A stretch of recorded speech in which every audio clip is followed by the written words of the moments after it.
I'd like to invite our second author, Miss Esther Gyamaah. She's an author whose work has actually contributed to the Ghanaian literary space, and we are really grateful to have you here with us. She has her book When a King Falls published, so she's going to tell us a bit about that. To begin simply for the meeting, can you tell us why did you write your book and how would you describe the process as a writer in Ghana? What were your limitations? What were your advantages and disadvantages? Okay, so I'll start with the rationale behind writing the book. I'll say personally, I've been a writer from a very young age, but as I grew and also went to school, I went to a communication school. So as I grew and then education came into the mix, I became more understanding or really got to know what it meant to write as an African, as a Ghanaian. Because I would say generally, I don't even know how many other Ghanaian writers share this sentiment, but it's so easy to start your writing with writing about white people, writing about girls with white skin, blue eyes, beautiful hair.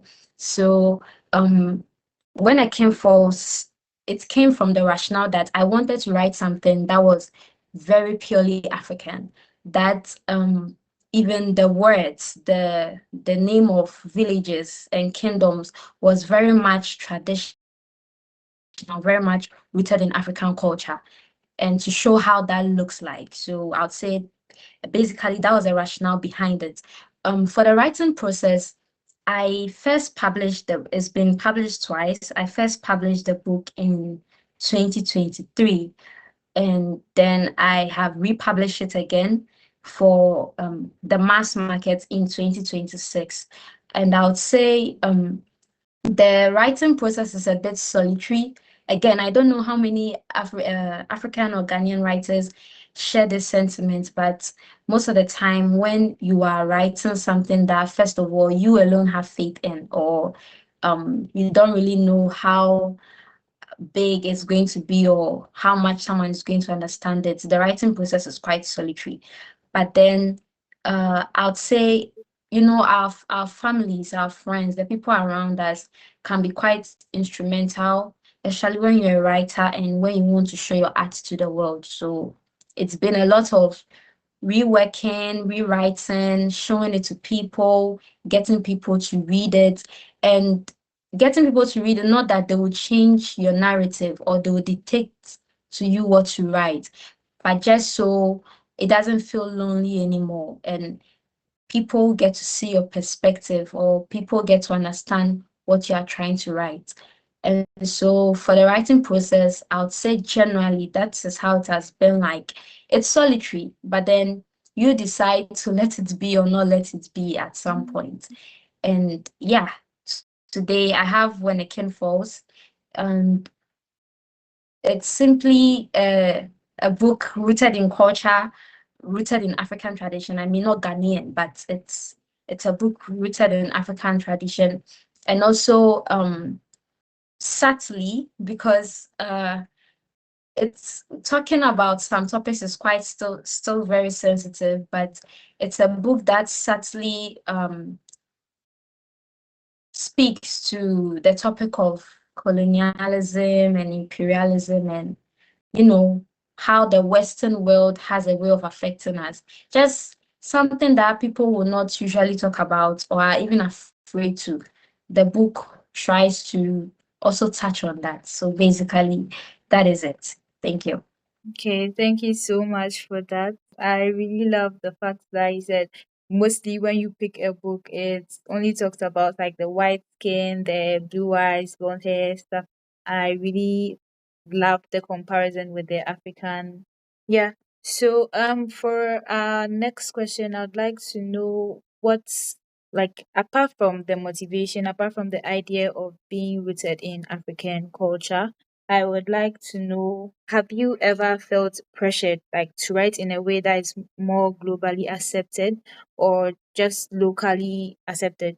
or would you ever write on a global scale, something that you feel other authors or other readers from the Western world would relate to more?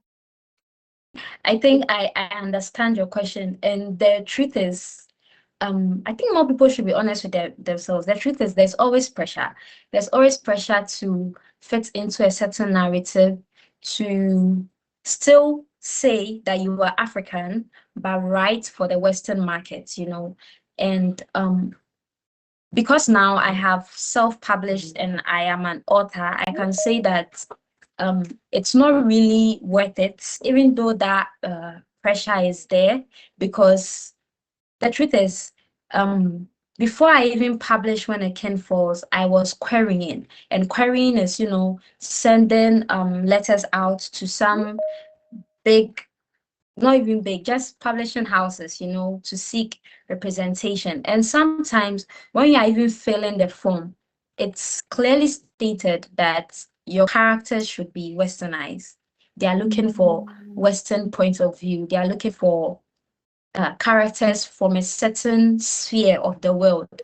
So finding yourself in the Africans, like you're in Africa, and much more so your characters or whoever you're writing about is not Western or does not really carry the Western lifestyle or Western values, it can be a bit disappointing and a bit disheartening. And in those times, you might really feel the pressure of changing the narrative and just writing to just fit whatever the forms are asking you. But I think for me, I would say I'm a testament that you don't really need to fit into the narrative, especially if you want to own your crafts and not Mhm.